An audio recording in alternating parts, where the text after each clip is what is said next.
Chers élèves, bonjour. L'activité d'aujourd'hui est une leçon de langue.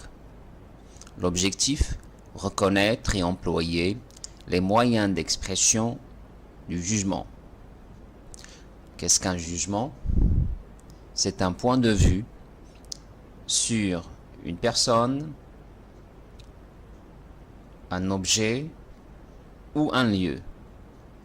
Et ce point de vue peut être favorable ou défavorable. Favorable veut dire positif, défavorable veut dire oui, c'est ça, négatif. Le support de l'activité, c'est la scène 4, acte 3. Cette scène a fait l'objet d'une étude, d'une analyse dans l'activité de lecture. La première étape de la leçon, repérage et observation, relève dans la scène 4, acte 3, les phrases exprimant des jugements, c'est-à-dire des points de vue favorables ou défavorables. La première phrase, vous voilà le plus propre du monde. Deuxième phrase, vous avez tout à fait bon air avec cet habit. Troisième phrase, nous n'avons point de jeunes gens à la cour qui soient mieux faits que vous. Quatrième phrase, cela est tout à fait galant. Cinquième phrase, aussi sot par derrière que par devant. Sixième phrase, vous êtes l'homme du monde que j'estime le plus. Septième phrase, vous êtes une vraie dupe. Passons à la deuxième étape de la leçon, conceptualisation. Précise dans les phrases relevées ci-dessus la nature du jugement et les tournures grammaticales employées. Donc, dans ces phrases, on va préciser la nature du jugement, c'est-à-dire on va dire est-ce qu'il s'agit d'un jugement favorable ou d'un jugement défavorable. Et on va préciser les tournures grammaticales, ça veut dire les moyens utilisés. Commençons par la première phrase. Vous voilà le plus propre du monde. Qui parle dans cette phrase? C'est Dorante. Il parle à qui? À Monsieur Jourdain. Il le décrit comment? Il le décrit comme le plus propre du monde. Donc le jugement exprimé ici, c'est un jugement favorable. Favorable veut dire positif. Le moyen utilisé, le plus propre du monde. Dans une séance précédente, nous avons vu la structure le plus adjectif. Et comment on a appelé cette structure? On l'a appelé superlatif. Donc le plus, le moins, plus adjectif s'appelle superlatif. Donc dans la première phrase, le jugement est un jugement favorable. Le moyen utilisé, le superlatif le plus propre du monde. On va souligner cette expression. Bien, passons à la deuxième phrase. Vous avez tout à fait bon air avec cet habit. Qui parle? C'est toujours Dorante. Il parle à Monsieur Jourdain. Qu'est-ce qu'il il le décrit? Comme quoi? Comme ayant un bon air avec cet habit. Ça veut dire, il le décrit comme élégant, avec le vêtement, l'habit qu'il porte. Donc, le jugement, c'est un jugement, oui, c'est ça, exact, un jugement favorable. Donc, le moyen utilisé dans la phrase, c'est tout à fait bon air, avec cet habit. On va souligner cette expression Donc pour la deuxième phrase, nous avons dit que le jugement est favorable. Le moyen utilisé, donc tout à fait, bon air. Donc tout à fait, adverbe, bon, un adjectif.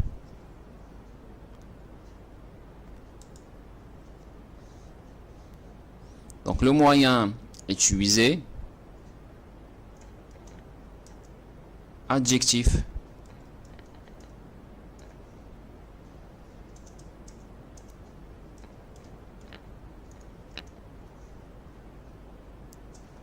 Renforcé par un adverbe.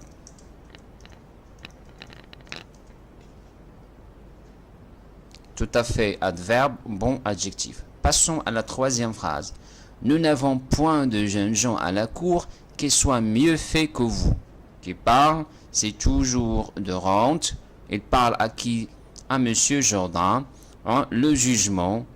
Hein, le jugement, c'est un jugement favorable.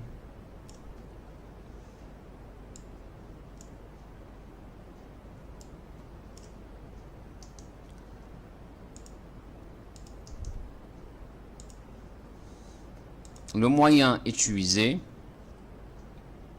donc l'expression qu'il soit mieux fait que vous. Donc mieux fait que vous. On va souligner cette phrase, mieux fait que vous. Donc mieux fait que vous. Oui, la tournure, le moyen utilisé, c'est quoi? Vous avez mieux fait que vous. Mieux que. Cette expression exprime quoi? Oui, c'est ça, la comparaison. Passons à la phrase 4. Cela est tout à fait galant. Qui parle, c'est toujours de rente. Il parle à Monsieur Jordan. Et le jugement, c'est quoi? Oui, exact. C'est un jugement favorable. Le moyen utilisé, donc tout à fait galant. On va souligner cette phrase.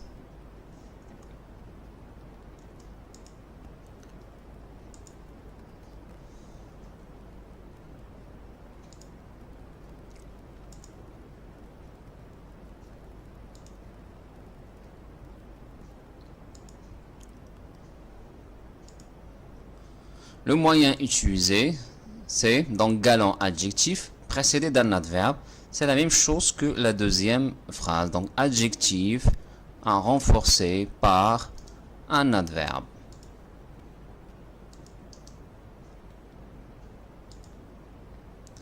Passons à la phrase 5. Aussi sot par derrière que par devant. Qui parle? C'est Madame Jordan. Il parle à qui? À Monsieur Jordan. Il le décrit comme qui? Ou bien comme quoi? Aussi sot par derrière que par devant. Sot, que veut dire sot? Oui, c'est ça. Sot, ça veut dire stupide. Aussi sot par derrière que par devant. Donc le jugement, oui, chers élèves, c'est un jugement. C'est ça, défavorable. Défavorable. Le moyen utilisé, aussi sot par derrière que par devant, aussi que, donc comparaison.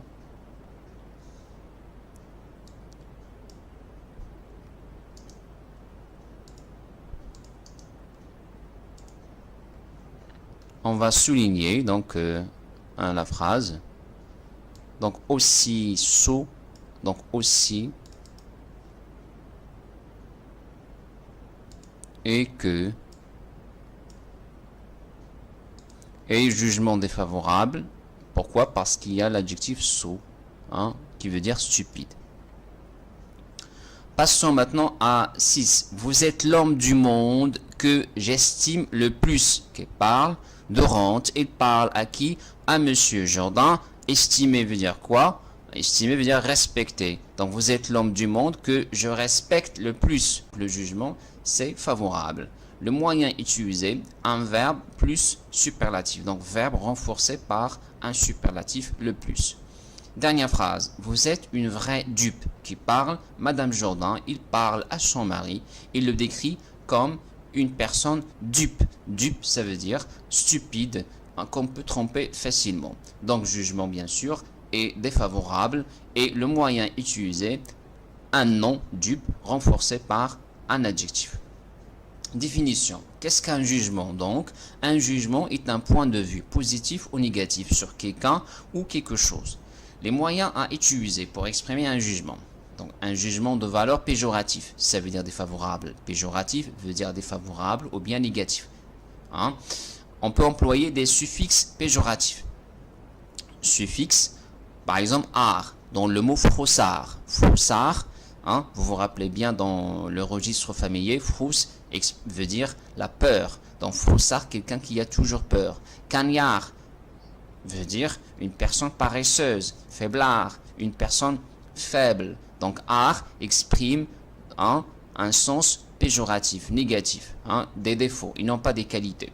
Donc, deuxième suffixe, âtre, comme dans l'adjectif blanchâtre, trop blanc. Folâtre, quelqu'un qui aime toujours à plaisanter, il n'est pas sérieux.